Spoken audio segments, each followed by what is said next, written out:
Hello and welcome to the latest episode of Beyond the Score podcast by Khel Now TV. I am your host Ashish Negi. Today we have with us a very special guest, former ISL winner I will say, and former Chennaiyin FC coach John Gregory. He joined us from Goa. And hi coach, how are you doing? Very well, thank you. Another beautiful sunny day again here in Goa. I certainly wouldn't have this kind of weather back in the UK. John, of course, we all know about what Coach John did with the Chennaiyin FC, but of course he has a very big career, has worked in Premier League also, won the Premier League Manager of the Month twice, also has won UEFA Intertoto Cup in 2001 with Aston Villa. So, Coach, let's start with Indian football, and then of course we'll go towards the English football later on.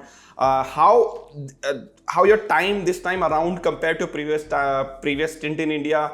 Are you enjoying pressure-free, less footballing pressure this time? Well, you miss it. You miss the everyday involvement of coaching, and certainly punditry is. I'd say it's obviously a lot easier. I kind of make 2 decisions a day. You know, what colour shirt to wear, and what jacket to put on. They're about the only decisions that I need to make now. Obviously, as a head coach, you make 500 decisions a day.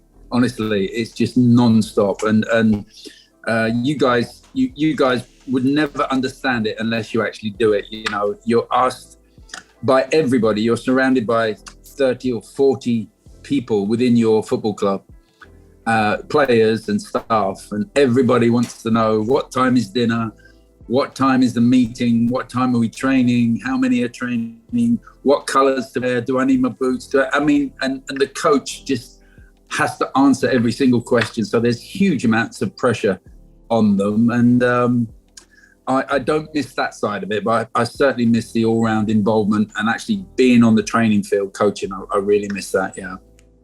And you have seen this season from the outside. So how do you feel the ISL 2021-22 season compared to the season when you're the coach with the Chennaiyin FC?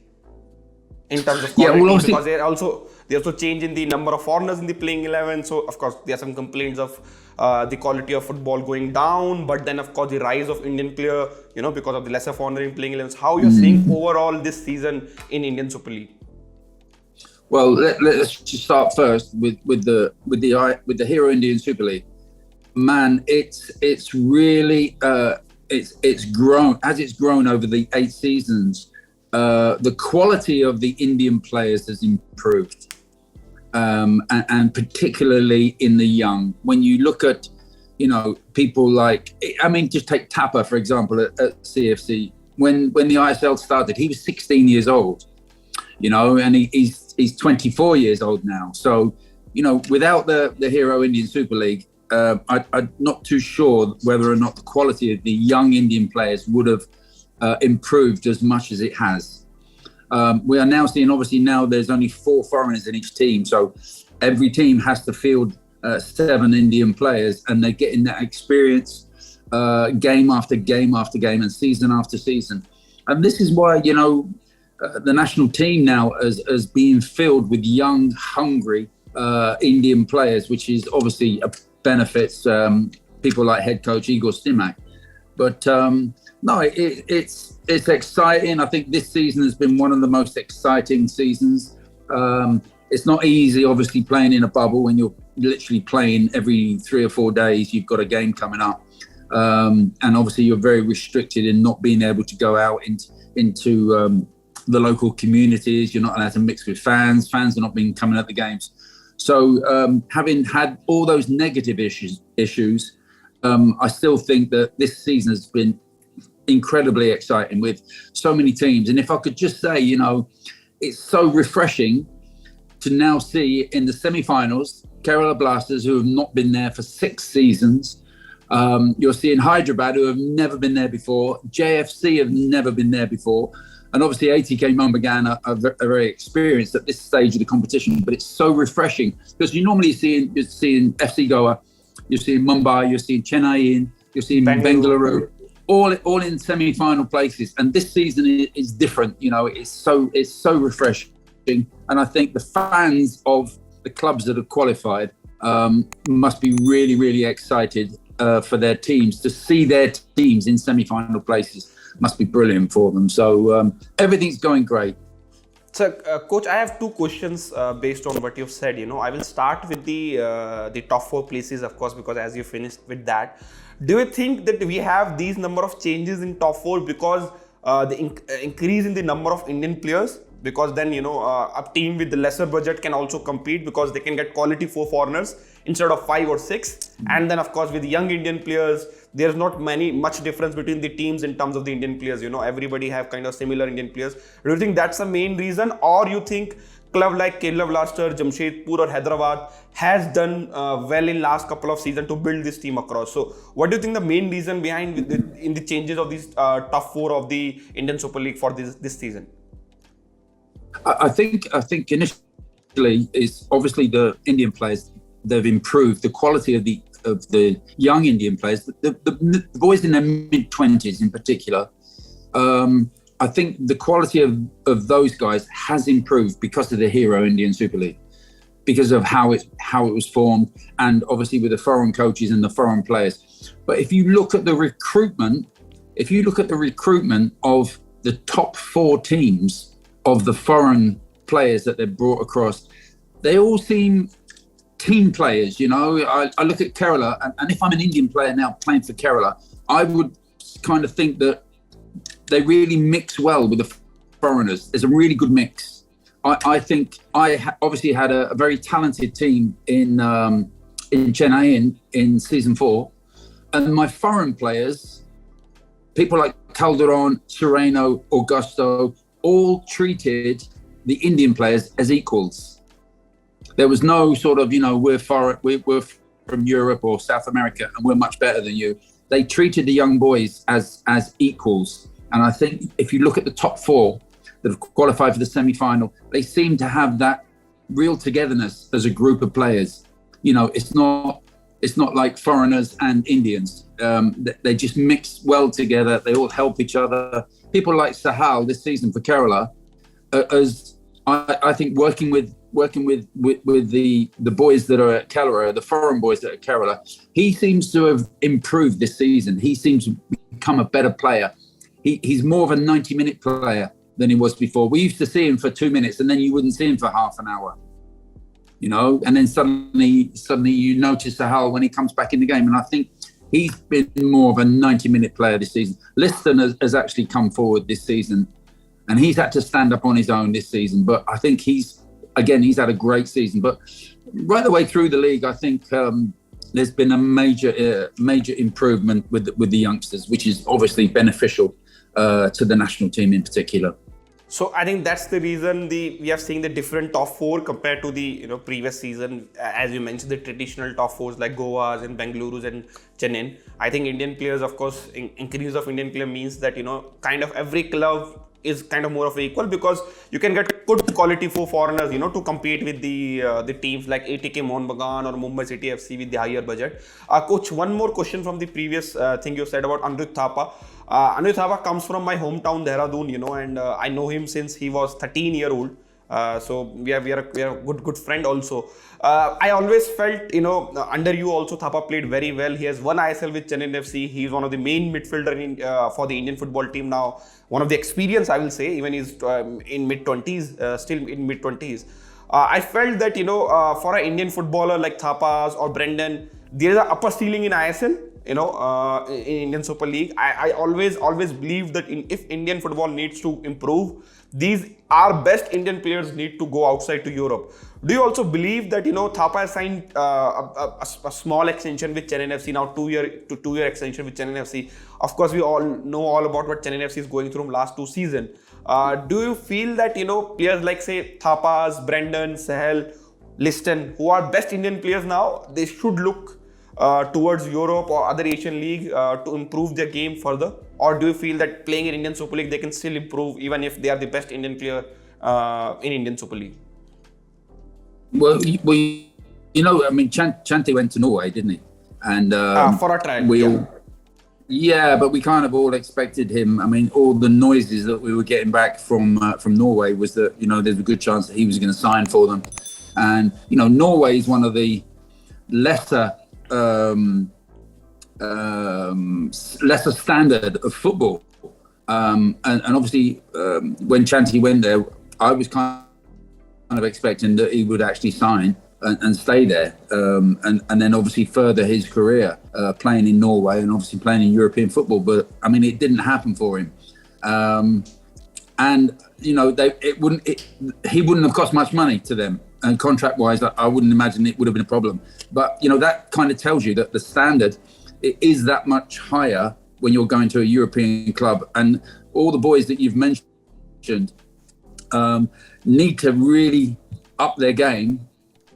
If ever there's going to be exported Indian players that are going to go to Europe and be successful. I mean, I just talk about Thapa. The last 2 seasons, in my opinion, he stood still. Where other young Indian players have improved and got better and have established themselves playing, you know, for the likes of Hyderabad and JFC. I think Thapa has stood still, and you can't afford to do that. You can't afford to stand still. Each season goes by, you have to make an improvement. I mean, I'll use Wayne Rooney because obviously you know him, we know him. When he first came into the team at 17, he just got better year after year after year. Every season he set himself, you know, a certain target, and he reached that target. He stepped up to the plate every year and got better and better and better.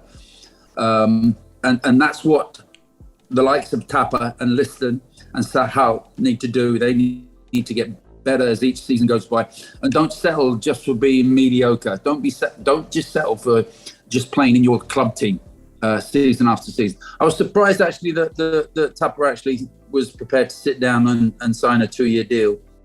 I thought he might have just sat and had he gone to Mumbai, he might not have played 20 games a season, you know. Had he gone to one of those clubs, I'm sure he wouldn't want to sit on the bench, having been such an established player for CFC. So, in the end, I suppose he did the wise thing, got himself a nice big fat contract. But he really does need to improve year after year, and he really needs to step up to the plate again next season. As do all these young boys, you know. You can't just be a one-season wonder. And just have one good season, because you're easily forgot in football, and there's always somebody ready to come and take your place, you know. So for the youngsters that have had a good year this year, you need to do it again next year. I mean, we talk about Ronaldo. I mean, look at him. He's still scoring hat-tricks in the Premier League in England. Never settles for a certain type of success. He's hungry and he wants more and more as he gets older. And he is a prime example, I think, to a lot of the young Indian players. You can't just have one good game a season, you know. You got to play week in, week out. You got to be 8 out of 10 every week. 8 out of 10. Set your standards really high, and you will end up having a long and successful and financially good career. I have always said whenever I have spoken to Thapa that, you know, try out, challenge yourself. You know, you have done well in ISL. There is no question mark over that. But maybe it's time for you, you know, take a new challenge in your life. You know, go for a bigger challenge, which might improve you, you know, which might make you a better player. And we have seen that whenever an Indian player even have gone for a training stint or a small contract outside, they have come back as a better player. They might not have played many games in Europe, but when they came back, they have came as a better player. We have seen with Sunil Chhetri when he went to Sporting Lisbon B team, didn't play much, but came as a far better player than he was before. Something very similar with Gurpreet, and something very similar with Baiching Bhutia early 2000 when he went to English lower division leagues with Bury FC. So I think that's my question is all about. I think Indian players still need to challenge themselves. As you said, they can't just be happy with their contract, you know, and just be happy with the minimum effort. I think they need to challenge themselves. They need to keep on improving, because then only the Indian national team will go and improve and maybe challenge for the World Cup qualifier places in the upcoming decade. Coach, we have talked about the teams who have reached playoffs. So, which foreigner has impressed you most this season in Indian Super League? Which you are surprised with, or which you are happy with to see him in playing in Indian Super League? Oh, that's a tough question, man. Tough question, because obviously when you look at the semi-final teams, or the 4 teams that have got through the semi-final, each one of them has outstanding individuals, and obviously Stuart stands out. He's had an amazing season for JFC, and he is the major reason why they won the Shield. And also, going ahead to the second leg of the semi-final, there's a lot of pressure on him to produce and get JFC into the trophy final. But he's, the 3 boys at Kerala have been outstanding. Valskis has been incredible. Loon has been amazing. And obviously, right the way through the team, Diaz, they've just been exciting. Those 3 have been really exciting. And again, they come across as being really down-to-earth guys. And they seem to have a really good understanding with their teammates. They're all pals, they're all equals. There's no big stars at Kerala. Hyderabad, of course, Okbechi's been brilliant.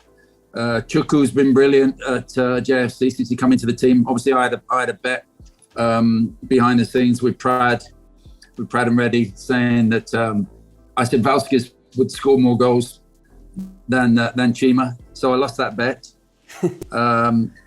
Fortunately, I didn't say that I'd have my hair cut short, but that was, he was a big surprise to me, and Daniel Chima, how well he did when he came into the team. So there's been lots of forests. My old pal Eli Sabia has played brilliantly alongside Peter Hartley at the heart of the defence. So it would be wrong of me, if you don't mind me, to pin it down to one person. I think so many of the foreign boys have been outstanding, and the foreign players that haven't been good this season have generally been in teams that are in the bottom half of the league. The teams that never qualified for the semi-finals, maybe they didn't choose the right players in the recruitment era. And obviously I had a season when my recruitment was poor, and consequently the results were poor. So it's such an important issue, I think, to choose not only choosing the right footballers, but choosing the right human beings as well, because we have to live with each other for 5 or 6 months, and if you've got a couple of bad apples in there, it can spoil the whole momentum of the season. On Valskis, were you surprised when you heard that Jamshedpur FC are letting him go to Chennaiyin FC? Yeah, I was shocked. So I think, I don't know what went on. I mean, I've not actually spoken to him about the issue, but obviously him and Owen probably weren't getting on, and he wasn't obviously producing the goals and the performances that of course he had at Chennaiyin. So, but you've been in football, you've been around football for a long time. Nothing will ever surprise you in football, man. I'm now in my mid-60s, and I've been around the game a long time, and nothing will ever surprise you in football. So when that happened, I was a little bit shocked, to be honest, that he would allow him to go back to Chennai. But of course, when he went back to Chennai, it was a similar situation there. It didn't really get any better for him personally when he went back to Chennai, and took a long time to get on the score sheet. I was told that Jamshedpur and Owen, by some sources close to the development again, that they wanted Valskis to be kind of moved on in the summer only, but eventually they're not able to move on. Especially I'm sure the kind of the salary he's on, it's not easy to move on the player. But ultimately, I think maybe Chennaiyin FC took a bait in the winter transfer window, getting their former hero to their club, and thought that he might change their season. And I think it worked for the Jamshedpur FC. instead of working for Chennaiyin FC? Yeah, I worked perfectly for JFC, and obviously when Daniel Chima came into the team, having had a relatively quiet first part of the season, he suddenly come into the team and took off literally in his first game, and he suited Owen. It's just what Owen wanted. Owen wanted a striker that was gonna, put you under pressure, work extremely hard all across the front line, and someone that you will not enjoy playing against. And certainly I wouldn't have wanted to play up against Daniel Chima, because he's a real handful. His physique and his strength and his power, and he continues to work. He chases back, he wins ball in the centre of midfield, and just gives everything each and every game. So in that respect, Owen, it was a stroke of genius really by him. So coach, as on Daniel Chima, he has become one of the many players in ISL now who has signed by a club, not done well with that particular club, left that club during mid-season or after a period of time, went to the another Indian Super League club and done well. There is example of Daniel Chima, Dashil Brown, Onu with Odisha FC. The list is long. So how important is the team setup for a big player like these, who are big foreign signing, to perform well with a particular club, because we have seen a club like Bangalore FC not getting best out of their strikers, same strikers going to the other Indian Super League club, scoring goals for fun. Daniel Chima is a recent example, he was with East Bengal, not done well. Now with Jamshedpur FC, he looks a totally different player. So how important is the setup of a club or a coach to get best out of these big names? Yeah, sometimes you'll find that you'll put together a combination. You'll put together a group of men, and some, it will work. They all get on with each other for some reason, the way that you put them together, and it's, you work in an office, okay, and you've probably got an office where there's 6 of you that all work in the office, and maybe there's only 3 of you that kind of get on together. It's exactly the same kind of thing. And we have to spend so much time together that it's so important that you try and put the right ingredients together, to make a team. And a lot of that is obviously down to the head coach. You'll find players, as we just spoke about, you'll talk about players, someone like Chima, who probably wasn't enjoying his football that much, suddenly goes to Jamshedpur, where he's suddenly become the focal point of the team. He's suddenly become the star of the team. And obviously when he's scoring goals, everyone's talking about Daniel Chima. And it's just the coach, Owen Coyle, saw something in him, thought that he would be the perfect cog into his machine, into that front position that he wanted. And it worked like a dream for them. And it has worked like a dream. And Chima was one of the main reasons why they won the Shield, without any question. Sometimes you get lucky. Sometimes you put together a group of people and they all seem to gel, they all seem to get on. But the coaches that win and win season after season after season is because they have a certain ability to be able to put certain types of players together, to blend them together. You might have, if I just go back to season 4, we had Rafael Augusto as a creative number 10, centre midfield. He was like our playman. He was allowed to do whatever he wanted. But we also then had Bik Ranjit, and we also had Dampal Ganesh, who are my 2 holding midfield players. But as a threesome, they were brilliant. They were brilliant because Augusto could go and do whatever he wanted. Very similar to what Stuart does for JFC. Stuart's allowed to just go and do whatever he wants. And he's got Prani Halder, who sat as a central midfield player, or if Alex Lima's in there as well, they just sit just in front of the back 4 and that allows Stuart to go and do whatever he wants. So Owen Coyle just put them together and they work. He's putting the right kind of characters together. We were fortunate to do that in season 4. We had the right blend in the centre of that midfield. But if you took Rafael Augusto out of the team and put him in the same team as Greg Stewart, they wouldn't get on. It wouldn't work, because they both want to be the number 10. They both want to sit and play behind as a playmaker. And sometimes two playmakers, it doesn't work. So that comes down to the coach in making sure when he puts up his team that everybody complements each other.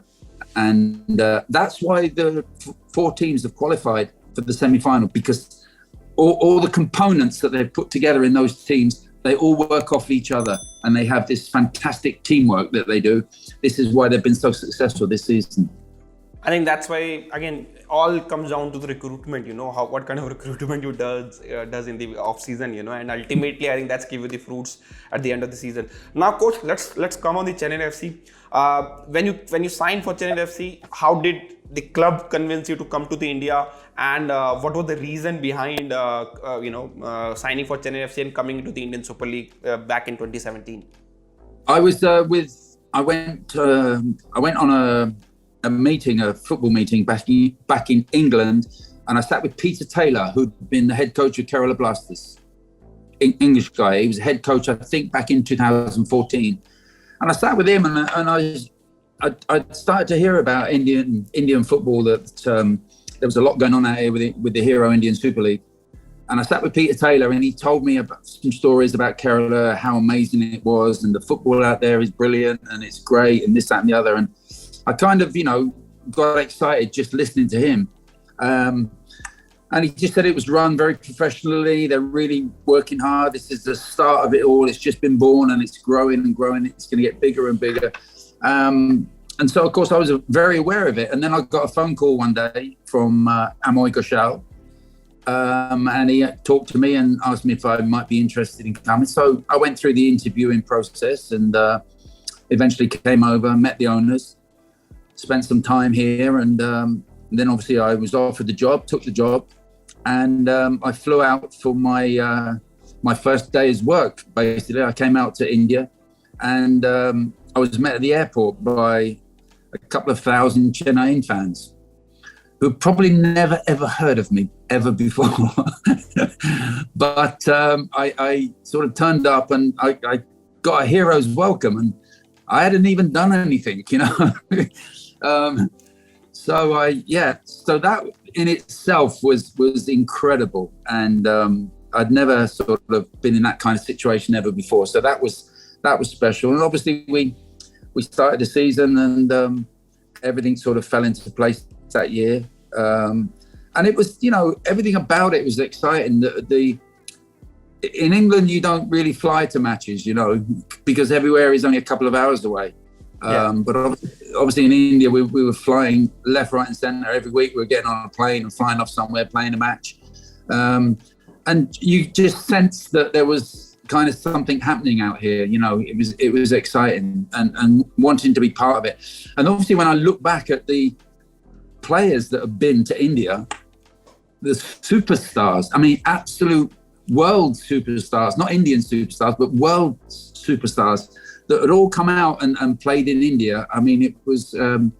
It was quite special to learn to everyone that had been. Obviously I knew Materazzi had been to Chennaiyin, and I had big boots to follow. In Chennaiyin, to follow Marco was a really tough act to follow, because he'd been so successful and done so much for the club in those first 3 years. So yeah, that was it. And obviously we were very lucky in our first season. We managed to win the trophy, and everything kind of fell into place. And it wasn't easy, and obviously it wasn't easy sort of being away from home as well. That's always a difficult thing to do. But no, I always look back on it with exceptionally fond memories. So that will remain with me for the rest of my life without any question.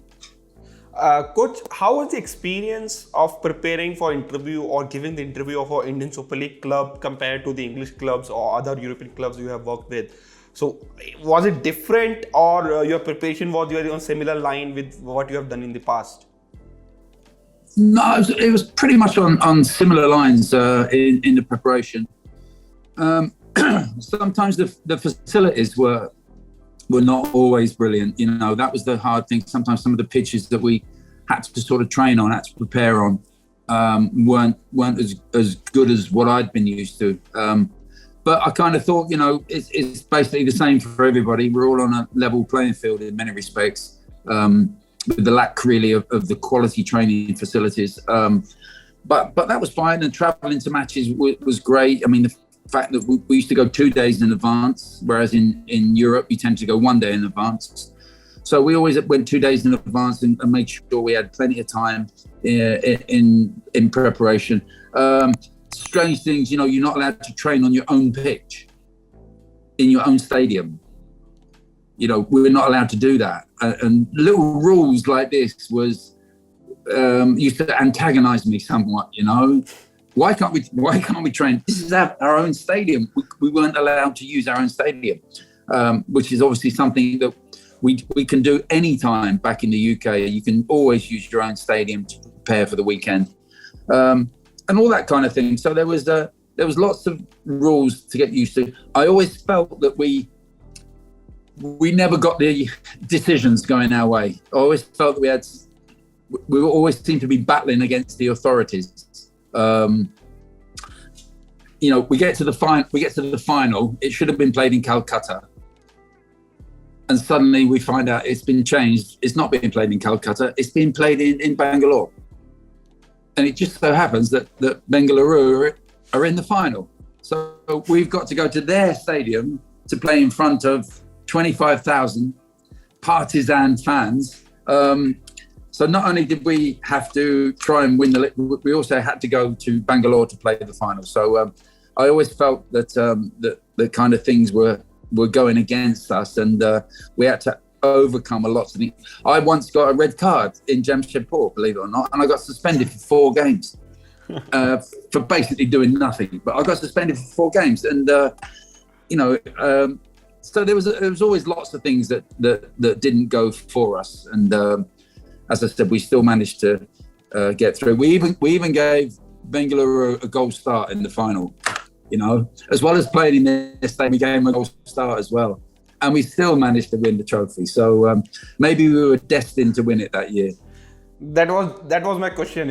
Even with these difficulties, how did your team and you able to lift that trophy? And how was the experience of straight away coming to India and winning the trophy in your first season? And also, what do you think? Who are the key players, I think, who made your life easy with Chennaiyin FC in that first season? Calderon played like a captain. He played like a teenager with his energy. Off the field, he was a perfect gentleman. It's just like a fantastic guy. Just great. I mean, I was very lucky to have him in my very first season here. And obviously Sereno was the same. These two in particular were just, they were huge in our dressing room. When any of these two spoke, everybody sat and listened, even me. When these two spoke, I just sat and listened to them because they were great pros. They really led the team. Obviously JJ was our Indian striker. Most teams had foreign strikers, but I had an Indian striker, and JJ obviously was part of that successful team in that particular season. He was a gold medal winner. He was great, and everybody. Francis Fernandez on the right wing was a sort of an unsung hero. Reminds me a little bit of Pujari of Hyderabad. Frankie was great for us down that side. Greg Nelson, obviously another foreigner on the left, did brilliant.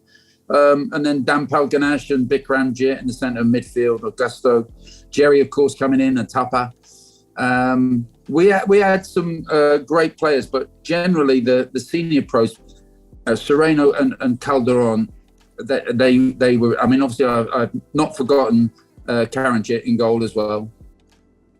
He saved the penalty in Kochi one night. It was 0-0 in Kochi, 40,000 people, and we had a penalty given against us again. I think the foul happened about 5 yards outside the penalty box, but they got a penalty. And Karanjit saved a penalty that night. So those two players in particular, Calderon and Sereno, were brilliant for us, and they just led the team from the first day. Always turned up on time for training. always had a word for the young Indian players, always had time to talk to people, always had time for a selfie with the fans. And I was very fortunate to have had them in that first season.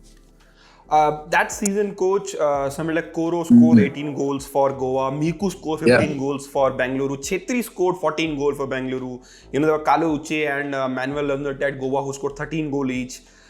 Your team didn't have that, a big foreign centre forward to do the bulk of scoring. No. Your top scorer was JJ, who was the second highest Indian score. He scored 9 goals. How did you manage that? And, I was just looking to the final match score line because I think my memory also faded away.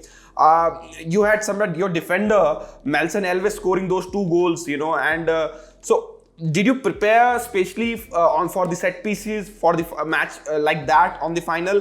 And another question on the same is, Miku scored in the stoppage time for Bengaluru. How was the next couple of minutes for you guys on the bench and the players on the pitch because you are just leading by 1 goal?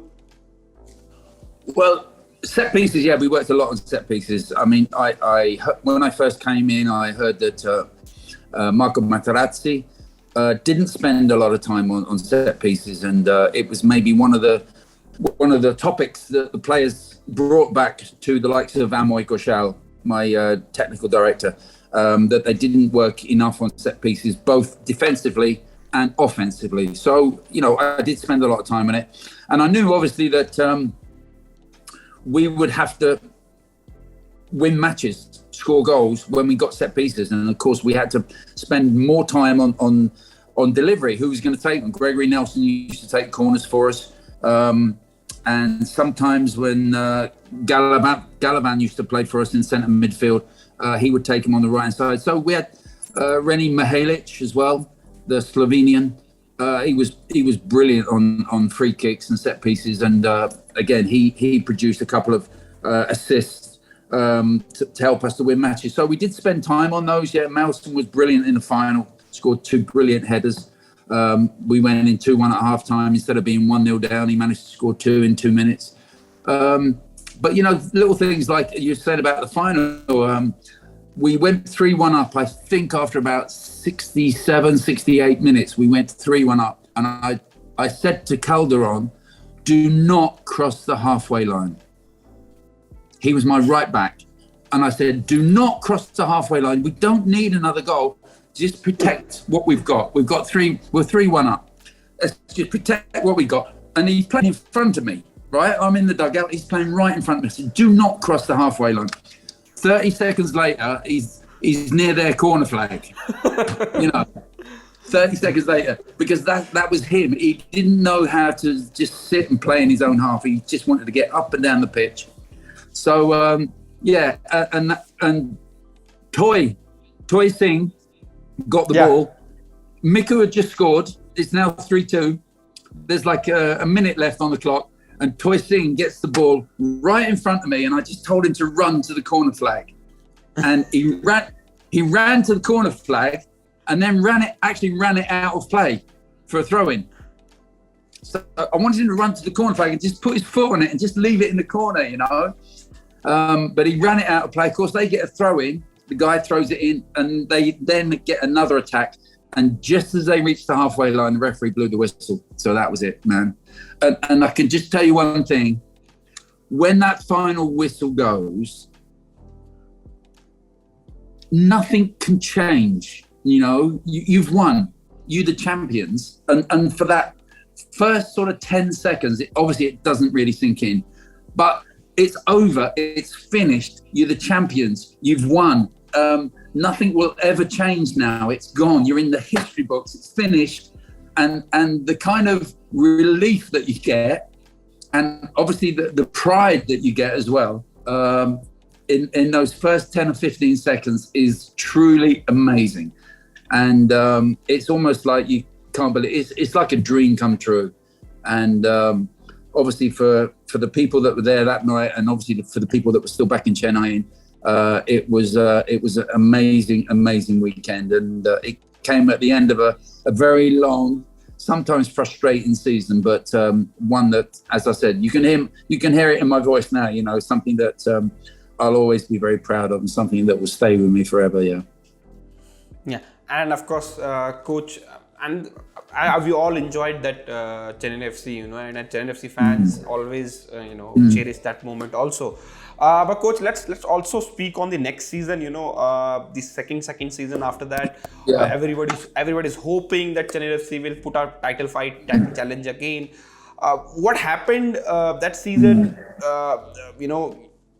Of course, you guys won it. Then some of the players left. Some new young Indian players came. Very young Indian players came. So what actually? When did you felt that it's going wrong? Because I remember reading that season. In between of season, before you actually left, I think couple of times you already told the team management you want to leave the club. But I think you eventually continue and then you left. Later on. So what actually happened that season? Because not many fans are aware of it. Well, I mean, one of the major reasons, and I don't really want to go into it too much, is we changed the accommodation. We went into apartments in Chennai, and it just didn't work. It wasn't working at all, and we had a training field there. And I mean, simple things, the quality of the food was very poor.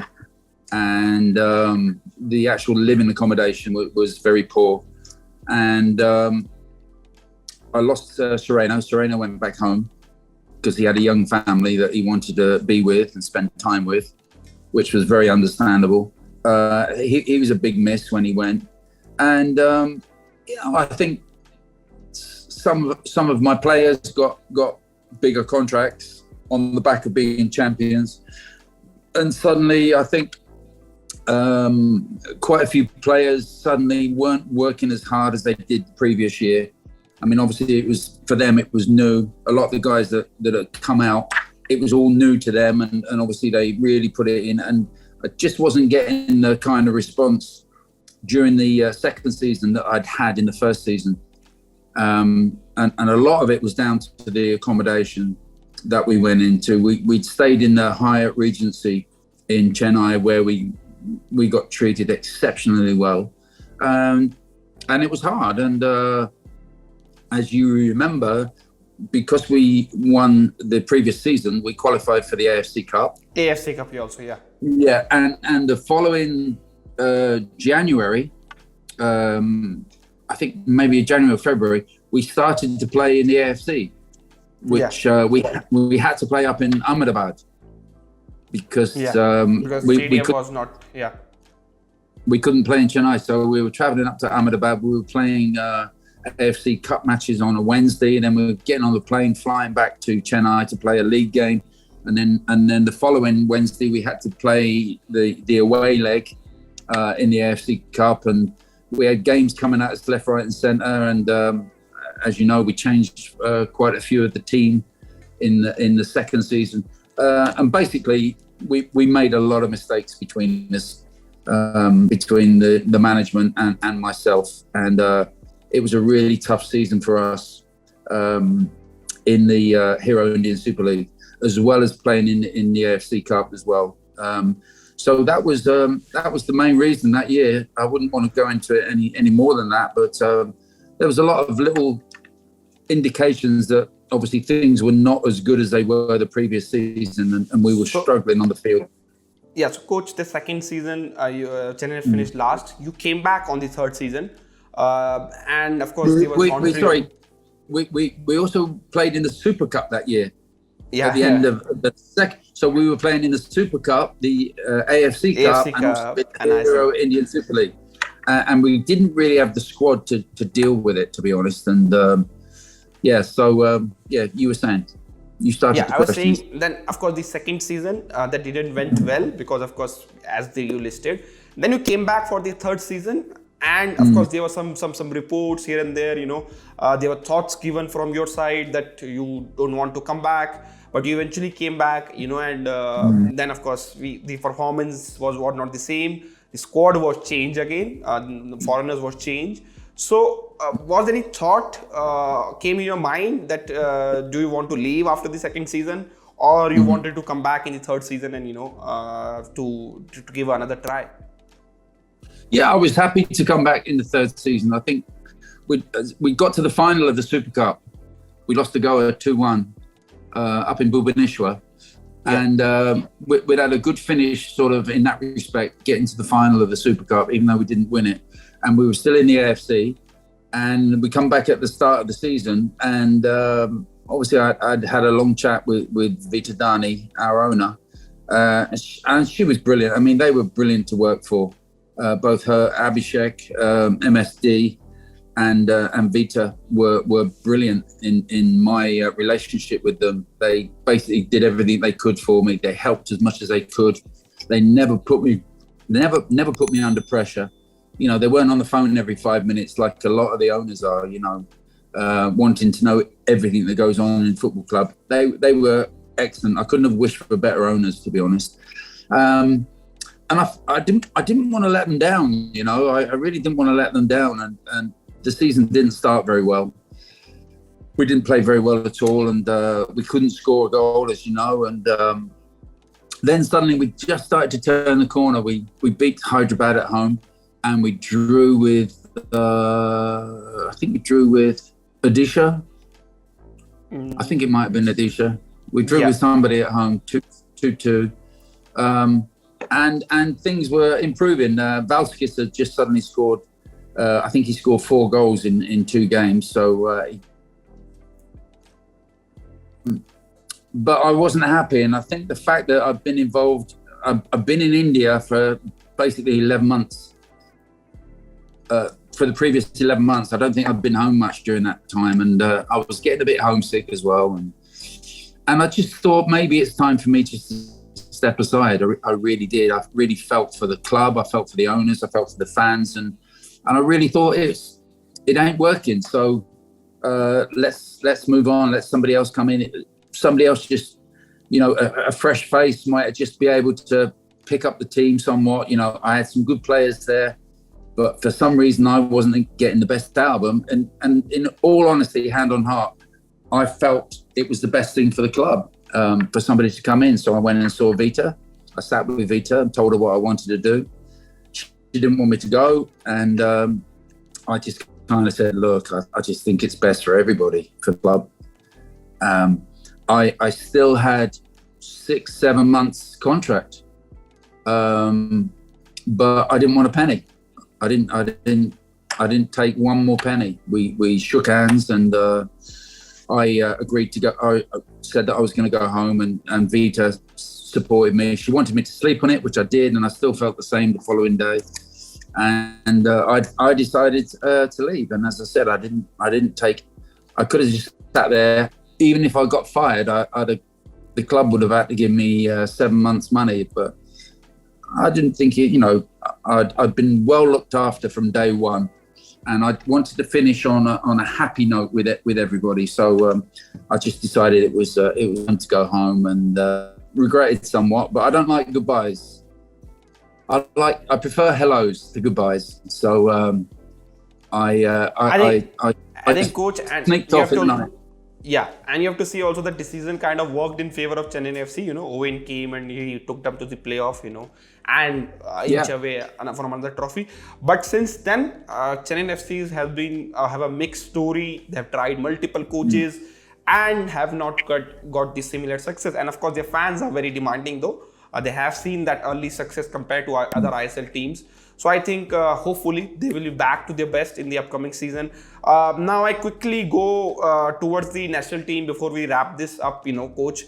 What do you think on Indian football team? Of course, under Steven, I think one of your friend, India did well in the to qualify for the AFC Asia Cup, you know, and we were the kind of minutes away to qualify for the knockout round, but we defeated Thailand. Then of course, you know, there was a close match against Bahrain.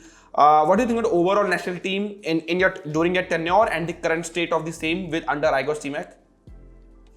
Well, I think, listen, every international coach will always, whether it's in India, whether it's always arguing with the Premier League.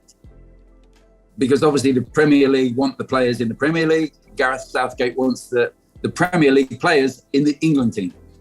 And he's got games coming up, and obviously the Premier League don't want to release their players. And Igor has exactly the same problems here. Every international coach will always have a problem to get their squad together. because there's always games coming up.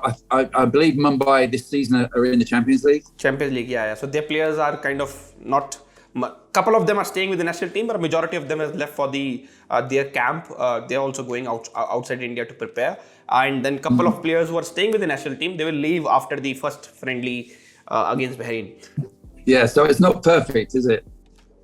Yeah. So it's not perfect for Igor, to have players coming in and out. You don't know.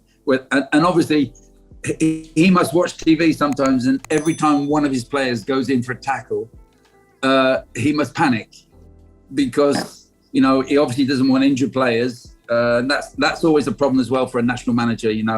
Back in my day, I always had the national manager calling me saying, is this player fit? Is that player fit? So it's always a problem for them. And I think Igor is a good guy. He's a really good guy. He's a good coach. I think he has improved the national team in terms of his knowledge and in terms of their fitness levels, how important the fitness is to them. And I think he's done that side of the job very, very well. But it's matches that you get judged on. It's results. It's like any football coach. It's all about results. If you don't get the results, man, you're out of here. And while you were coach with Chennaiyin FC, how regularly you had a chat with Stephen Constantine when he was the head coach of Indian football? Not that often with Stephen. I got, obviously in the middle of it, there was a change when Igor came in, and obviously he came over to a couple of matches, and we shared a glass of wine, and obviously talked about the players, and he would tell me how some of my players had done when they'd been with the national team, what he thought that they were good at, what they weren't so good at. So I mean, he did that with everybody. He's very thorough in that respect. He will work very hard at the job, and obviously he just wants the national team to be successful, like we all do. Because I mean, we've seen, as I spoke to you about the likes of Thapa, I've seen him since he was 20 years of age. No, 19. I think he was 19 when I first joined Chennaiyin. So I've seen him over the last 4 or 5 years get better and better and force his way into the national team, which he's done brilliant. But now he needs to kick on, and players like him need to kick on, and it will help not only their clubs, but obviously it will help the national team as well. The national team obviously the dream, of course, is to get to the World Cup. Huh? Of course. And it will happen one day. Hopefully, coach. I mean, without being rude, I mean, there's talk of expanding to 48 teams in the World Cup. That might help. And that obviously would certainly help Indian football to qualify for that. And there's been many teams in the past that have started in a similar situation as India. And over the years, it's maybe taken 20 or 30 years, but eventually they get it. And obviously, you've got to believe that one day India will get there if they just keep working at it, keep progressing. That's the dream of Indian football fans, I will say, and we have been dreaming for a while. It's not that we started dreaming now. Coach, couple of questions on the structure and how Indian football is moving on with Indian Super League, especially. There are change of foreigners. Now there are 4 foreigners. Then AFC have changed the rules. Now they are increasing the number of foreigners in the AFC competition. So Indian football again having a big question mark over that decision. Another decision, the expansion of Indian Super League. Do they get more teams in? Do they start the promotion and relegation also? So how do you feel at this tenure, at this time of the Indian Super League? How do you feel Indian Super League is overall helping Indian football, and what things they need to change to make it better? And also one more question on the same, do you think now they should get into the weekend kind of structure when the games are on Thursday, Friday, Saturday, Sundays, so the club coaches get more time to train their players? Well, it's a lot of questions in there, by the way. Obviously, the television plays a big part in all of this. Back in the UK, when Sky first started, you would obviously see maybe 1 or 2 games a week. You'd have a match on Saturday and a match on a Sunday. End of. And everybody else was playing at the same time. Then suddenly they realised if we have a game on the Saturday, we can put one on. We can put two on Sunday, one at 2:00 and one at 5:00, and then we can have Monday night football, and we can put another game on Monday night. So suddenly, going from everybody playing at 3:00 on a Saturday, we suddenly went to playing 4-5 games live on TV over the weekend, because the TV companies were paying the salaries. Simple as that. So I mean, that kind of thing here in India, I love, as a coach, I love the fact that I can sit down. When I was coaching, my teams, they would play on a Thursday, and then there was a live game Friday, Saturday, Sunday, Monday. I loved it because it was great, because I could watch all the other teams play. I could do my own sort of scouting, watching them play, knowing what their shape was and everything. So from my point of view, it was great. I think for the fans' point of view as well, I think it's great to have these matches over a period of time. But you obviously, there's no promotion relegation. So there's no danger if you finish in the relegation position of being relegated. So there's no pressure on any club in that respect. And I just think generally the competition is really good. It would be great if there was another couple of teams involved. Yes, without any question, it would be great. But there's all the other financial issues, and it's kind of nothing to do with us, if you know what I mean. I think the decisions that will be made by the owners or prospective owners in the future. I mean, it's like in the UK. If Manchester United say something, everybody listens. if Burnley come up with an idea, nobody listens. So, and I think it's very similar in India. Sean Dice have a very weird ideas though. I'm fan of his press conferences. I have been watching them for a couple of years now. So do you think the promotion relegation should eventually come? So there is a pressure in the lower half of the table also, which might improve the quality of football? Yes, it might, but it also might then encourage the owners to get rid of the coaches quicker.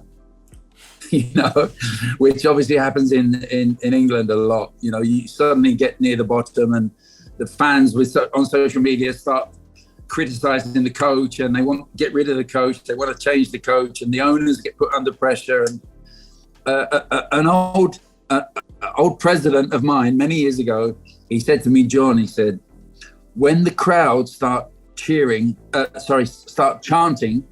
to sack the head coach, he said, if you don't sack him, they'll be saying, sack the president next. And I've never forgotten that. And it was very true. So he said, once they start chanting for the head coach, he said, I sack him. And he said, they get what they want. He said, because otherwise they want to sack me next. So I've never forgotten that. And but yeah, that's what comes with promotion and relegation. The head coaches go under increasing more pressure, on them to produce the results. But no, I think it's got to happen in years to come. I don't know how soon they'll do it. I think there's a 10-year agreement, isn't there? 10-year agreement till 2024. So I think that's the time of period we are hoping that majority of these changes will happen in terms of the broadcasting money, relegation promotions, franchisee fees, So because eventually the way the Indian Super League started with a tournament. Now it's more into the league. It started with franchisees. Yes. Now it's more into the football clubs, So things are changing, I think. And of course, we are in this next couple of years is the transition phase. I think there were talks of getting the games Thursday, Friday, Saturday, Sundays. So, there's enough time for coaches to train their teams, because the coaches have complained all about it. They're not able to improve their team because they're not getting much training time, because you're playing every next couple of days. So you're playing games, then recovery, then maybe couple of sessions, then game, then recovery. So coaches have given that feedback. So I think they are working on the same. So let's see, I think, and then that's decision, not us. I think that they have to take these decisions. And I think eventually I personally hope it's eventually comes to this Thursday, Friday, Saturday, Sundays, because that will also help us to build the football culture. People will more likely to go to the stadiums instead of the Tuesday game or Wednesday game. Eventually, the crowd was Yes. getting decreased in the Indian Super Leagues, compared to the initial seasons, because it's not easy to go every weekdays, because everybody have jobs, students have their colleges and schools. So I think hopefully they get into the weekends, and it's also good for us also who are working in the league. We are very tired because every day there is a game, and unlike you are a coach of one team. We have to cover each and every game, and so eventually it gets tiring for us doing every season. So hopefully they will get into the weekend thing. Well, obviously as a pundit, working for Star Sports this season, one week I actually did 5 matches, consecutive matches. I worked Thursday, Friday, Saturday, Sunday, Monday, which was a lot of games for me. And like you're reporting on every game. I also had to do a lot of prep beforehand with all the players and free kicks, corners, who does what, and positions on the field and changes and all that kind of stuff. So I can certainly appreciate what you're saying to me. And it's 6 years since we are doing this, and of course that's became tiring, because other leagues in India, the other franchisee league in other sports, for example, Pro Kabaddi League, which another with Star also broadcast that's very similar. They have 2 games every day. Yeah, of course. and then 3 games on the weekend, and we just covered it this season, and we did a studio show also, and it was 65 days. Me and my team, of course, team got rotated. We were here every day in the office. We are coming at 12 in the noon and leaving 12 in the night, and we're eating here in the office. We're doing everything in the office. So of course that's became an hectic. So I hope it will help football also, because as you said, coaches will get more training time with the team. This will improve the Indian players, and then of course there are the continental games also. AFC Cup, AFC Champions League games are coming back home and away, hopefully from this upcoming season. So I think that will eventually help the Indian clubs, as you said, with the second season with Chennaiyin FC. You played AFC Cup, the ISL, then in the Super Cup. So it's not easy to manage your squad with these number of games. No, it's true. Very true. Yeah. So, coach, a couple of last questions. What do you think about the youth development, and why Indian authorities, federations, ISL club need to make sure they invest enough money and enough time on the youth development? I mean, a couple of answers really.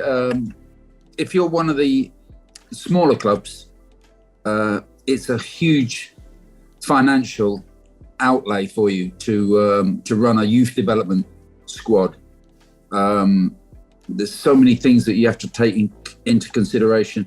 I remember back in the day when academy football first began in England. I remember sat with Sir Alex Ferguson, and he was talking to me about this academy. And obviously he's slightly older than me, but we're both sort of back in the black and white days of football, when it was in black and white in England. So we could refer to it when we were kids ourselves, when we used to play in youth football.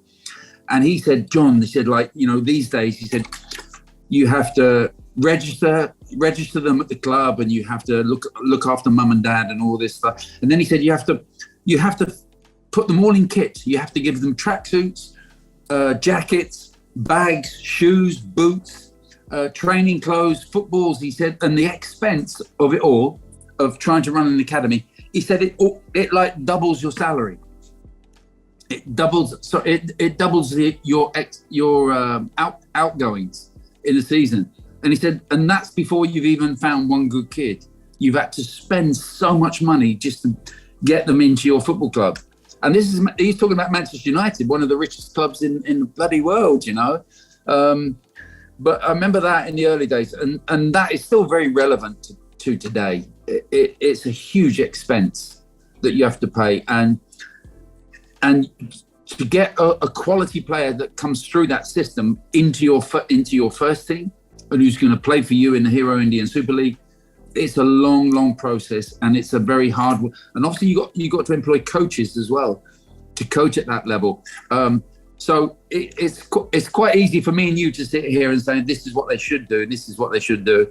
To actually put it all into place exceptionally difficult. Us in Chennaiyin, we had a very good development program put together, which Amoy Ghoshal was very influential with, and a lot of those players come through, never going to be good enough in the first team, never going to make it, because they get to sort of 17, 18, 19, not progressing anymore, and you have to decide whether or not to give them another 2-year contract or just to let them go. And sometimes it's easier just to let them go because of the financial costs to clubs. And I think the financial side of things have changed a lot over the last few seasons.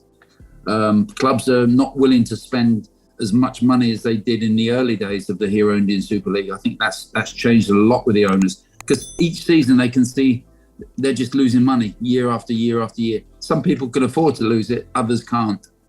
And the ones that can't afford to lose it, or are not prepared to lose it, are not prepared to make huge investments into academy football. It's tough. But if there's footballers out there, as you well know, Ashish, if they want to be a player, they'll be a player somehow. Yeah. There are a few out there that no matter what's Wayne Rooney, no matter what was put in his path, he was going to be a superstar, no matter what was put in his path. And he grew up in a very poor background. Something like Sunil Chhetri or JJ, for example, they have eventually come up with these systems, which, of course, JJ had some kind of youth development system with the IFF, but when Sunil came, there was not any kind of a grassroots system in place. So I agree to somehow what you're trying to say. And of course, to Sir Alex, he just not got the one player, he got a class of 92 in the end. Well, yeah, and which got him the treble, and so I think eventually his investment, which he'd done in those early years, eventually worked out for not just for him, for the club also. Yeah, absolutely right. And you have touched upon Wayne Rooney a couple of times, and just to tell you that he's the favorite player of mine, Vaza, as he known as, and Derby as your Wayne Rooney. He's my the favorite. I will put him over any footballer, even Messi's and Ronaldo's, because of his dedication, the effort he wants to put for his team. Considering the Manchester United was my favorite team in England. And I really like players like Wayne, who always ready to sacrifice for their team, and we always have seen him coming back, tackling the ball, sacrificing himself for Ronaldo, for example, in those 2007, 2008 season. And then eventually, of course, went on to be the record scorer for the Manchester United and England. Now he is the manager, just like you, with your former club, Derby. So I wanted, because I'm following them just because of the Wayne and the situation with the club. How closely you have seen that, and Wayne as the manager, and do you think that the situation that Derby could have avoided by AFL, how they have managed the ownership and the kind of structure in the Championship and the League One and League Two? Yeah, it's been incredibly tough. I read most of the stories about the club and obviously the financial situation that they've put themselves in. And he's managed to keep his head and shoulders above everything, and he's kept everything real. He's not run away from it. He's faced it head on. He's a fighter. He will not run away. No, and he's kind of, in his career, I mean, it's very hard, I think, for us in particular to sort of understand what he had to deal with as a player. He'd obviously go to grounds and the opposition fans would try to intimidate him. He was always followed by the media. They always wanted a story on him. They didn't care what the story was about, but they always wanted him. He's always followed by the paparazzi everywhere he goes. And he's always seemed to rise above it. He's always seemed to be able to speak clearly about it, talk about certain situations, and it never seemed to alter him. He didn't get angry about stuff. He just always spoke well. If he'd had a bad game, he would come out and just talk to the media, even though he might have missed a penalty or a golden opportunity or something like that. And it's just, he's always held himself well, I think, as a person. And he's never got involved in any of the rubbish any mudslinging, you know, whatever newspapers were saying about him. He just tended to shut his mouth, and he did all his talking on the field. And as I said earlier in the conversation, you know, he came in as a young kid, and he just got better and better and better and better every season. He really sort of pushed himself, and he's ended up as a player. He's got an amazing CV as a footballer in what he's done and what he's achieved in his career. It must be beyond his wildest dreams. And now as a manager, he's doing the same. He's shutting up. He puts the zip on sometimes. He zips his mouth up. There was lots of things that he might like to say in public, but he doesn't. He just gets on with the job. And he's probably having the best lesson that he ever could have in football management at the moment, how to deal with all that rubbish that's going on there. That's going to hold him in good stead for the future, I'm sure. And he is doing every bit of it. We have read about. He's paying money to make sure the team travels on time and everything. So I think he's the legend of the game, you know. And now getting this lesson early in his career, I think he has big you know, I think thing ahead of him as a manager. So on the manager thing, what your plans of returning to be the manager, coach? Are you planning to, or enjoying your life as a punditry on TV, or what's your future plan from now onwards? Well, I mean, obviously there's an old saying, never say never. I would never say never. That's it, end of. You know, I enjoy the punditry. It's been good fun. The guys here have looked after me. It's been fun working with Eric Partaloo in particular and Anant on our show, our little group that we've got. And that's been really fun working with Paul Macefield and Prad. I've really enjoyed this punditry side of it, but obviously it will never replace the excitement of coaching full time. I'm not in a hurry to go anywhere in particular. I've had lots of offers in the last year actually, but nothing that really sort of jumps out at me and grabs me, which I can do now. You know, I actually get a state pension now back in the UK.